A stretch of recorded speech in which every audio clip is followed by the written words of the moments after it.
Hello guys, নমস্কার। তো আজকের ভিডিওটা একটু অন্যরকম, যে হার্ট অ্যাটাকের সিমটম কি করে বুঝবেন যে আপনাদের হার্ট অ্যাটাক হতে পারে এবং তার কিছু সিমটম থাকে, এবং এই হার্ট অ্যাটাকের প্রাথমিক চিকিৎসা কি, পুরো ডিটেলস দেব, সঙ্গে থাকুন। তো বেসিক্যালি আমরা যেটা বলে থাকি যে হার্ট অ্যাটাকের সাধারণ লক্ষণ হলো বুকের মাঝখানে তীব্র চাপ আসবে, ব্যথা বা আটসাট ভাব হবে, যা বাহু, ঘাড়, চোয়াল বা পিঠে ছড়িয়ে পড়তে পারে, এবং সাথে শ্বাসকষ্ট প্রচুর হবে, এবং সঙ্গে প্রচুর পরিমাণে ঠান্ডা ঘাম দেবে, মাথা ঘোরা এবং বমি বমি ভাব হবে। এই লক্ষণগুলো যদি দেখা যায়, দ্রুত চিকিৎসকের আপনার কাছাকাছি দ্রুত চিকিৎসকের পরামর্শ নিতে হবে। এবার আসছি হার্ট অ্যাটাকের প্রধান লক্ষণ সমূহ। প্রথম কারণ হলো যে বুকে ব্যথা, অস্বস্তি বোধ হবে, অর্থাৎ বুকের মাঝখানে ভারী চাপ, ব্যথা বা জ্বালাপোড়া করা বা কয়েক মিনিট স্থায়ী হয়। এবার আসে শরীরের অন্যান্য অংশ ব্যথা, বাহু, বিশেষ করে বাম, পিঠ, ঘাড়, চোয়াল বা পেটের উপর দিকে ছড়িয়ে পড়তে পারে। পরেরটা আসছি শ্বাসকষ্ট, দম ফুরিয়ে আসা বা শ্বাস নিতে কষ্ট হতে পারে। এগুলো হচ্ছে সমস্ত কিন্তু হার্ট অ্যাটাকের লক্ষণ। এবং অতিরিক্ত ঘাম হওয়া, হঠাৎ প্রচুর পরিমাণে ঠান্ডা ঘাম হওয়া এবং বমি। এবং এবার পরের বেলাটা আসছি যে বমি বমি ভাব বা বদহজম, মনে হতে পারে যে পেটের সমস্যা, কিন্তু আসলে এটি হৃদরোগের লক্ষণ। মাথা এবং পরের আসছি যে মাথা ঘোরা, পরের কারণ হচ্ছে মাথা ঘোরা বা দুর্বলতা, হঠাৎ অজ্ঞান হয়ে পড়া যাওয়া বা তীব্র মাথা ঘোরা। তবে কিন্তু আপনি বুঝতে পারবেন যে আপনার হার্ট অ্যাটাকের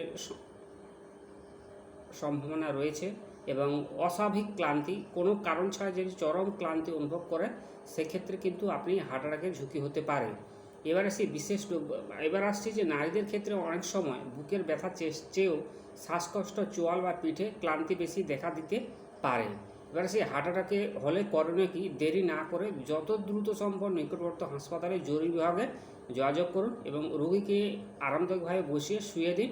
অ্যালার্জি না থাকলে হাতের কাছে অ্যাসপিরিন চিবে খেতে দিতে পারেন, যদি থাকে অ্যাসপিরিন চিবে খেতে দিতে পারেন, ঠিক আছে। এবার আসি হার্ট অ্যাটাকের প্রাথমিক চিকিৎসা কী। তো প্রথমে বলবো, চিকিৎসার আগে একটি যদি খুব দ্রুত হয়ে যায়, সেক্ষেত্রে 102, 112, 911 ইমার্জেন্সি যে নম্বর, ওখানে কল করবেন। এবার আসি প্রাথমিক চিকিৎসার বিস্তারিত পদক্ষেপ। দ্রুত ব্যবস্থা নিন এবং আরামদায়ক অবস্থান এবং অ্যাসপিরিন গ্রহণ করুন।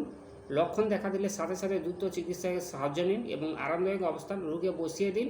সাধারণত আধা ঘন্টা বা হাঁটু ভাঁজ করে বসালে আরাম পান এবং শোয়ালে হার্টের উপর চাপ পড়তে পারে। এবং অ্যাসপিরিন হাতের কাছে থেকে 150 থেকে 300 মিলিগ্রাম চিবিয়ে খেতে দিন যদি অ্যাসপিরিনে অ্যালার্জি না থাকে, এবং 3 থেকে 13, এবং রক্ত জমাট বাঁধতে বাধা দেয়।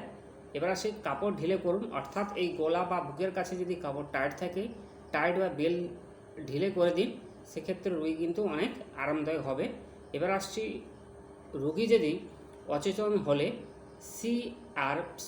সিপিআর অতি অবশ্যই রোগীকে দেবেন, কারণ রোগী যদি জ্ঞান হারান বা শ্বাস না নেন, তবে দ্রুত বুকে চাপ বা সিপিআর শুরু করুন 12 থেকে 13 বার সিপিআর। এবং সর্বশেষ যেটা বলবো, শান্ত রাখা, রোগীকে আশ্বস্ত করুন, শান্ত রাখুন। এবার আসছি যেটা করবে না, যেটা করলে রোগীর বিপদ হতে পারে, রোগীকে কখনোই একা ছাড়বে না। এবং পরেরটা বলবো, বুকের উপর তেল, বাম বা কখনোই কোনো মালিশ করবেন না, কোনো ডাক্তারের পরামর্শ ছাড়া। অনেকেই করে যে বুকের বা হাটের উপর কিন্তু কী করে মালিশ করে, তাই অবশ্যই আপনাদেরকে বলবো ডাক্তারের পরামর্শ ছাড়া কোনো ওষুধ বা পানীয় দেবেন না। এবং যত দ্রুত সম্ভব জরুরি চিকিৎসকের সঙ্গে পরামর্শ নেবেন। তো আজকের ছিল ভিডিওটি এরকম, যে হার্ট অ্যাটাকের প্রাথমিক চিকিৎসা কী এবং বেসিক সিমটম কী। আশা করি আপনাদেরকে বোঝাতে পারলাম। Thank you so much. পাশে থাকবেন এবং চ্যানেলকে সাবস্ক্রাইব করবেন। ধন্যবাদ। আপনার দিনটি শুভ হোক। এবং এই চ্যানেলে বিভিন্ন নোটিফিকেশান, এসএসসি জব নোটিফিকেশান এবং public service commission, PSC, rail, health, সমস্ত কিছু কিন্তু এই চ্যানেলে আপডেট করা হয়। আশা করি আপনারা প্রতিনিয়ত চ্যানেলকে ফলো করবেন এবং একটু দেখে নেবে। তো আজকের ভিডিও করার উদ্দেশ্য ছিল, একজন বন্ধু কমেন্ট করেছিল যে হার্ট অ্যাটাকের প্রাথমিক চিকিৎসা কী আর প্রাথমিক যে সিমটমগুলো দেখা দিতে পারে তার থেকে কীভাবে বাঁচবে। তো তো বেসিক্যালি আমার যেটুকু আইডিয়া ছিল সেটুকু বোঝাতে পারলাম। থ্যাংক ইউ সো মাচ পাশে থাকার জন্য এবং এতক্ষণ ভিডিও দেখার জন্য। চ্যানেলকে সাবস্ক্রাইব করবেন, পাশে থাকবেন। অল দ্য বেস্ট, আপনার দিনটি শুভ হোক। ধন্যবাদ। আপনার সমস্ত স্বপ্ন সার্থক হোক। ধন্যবাদ।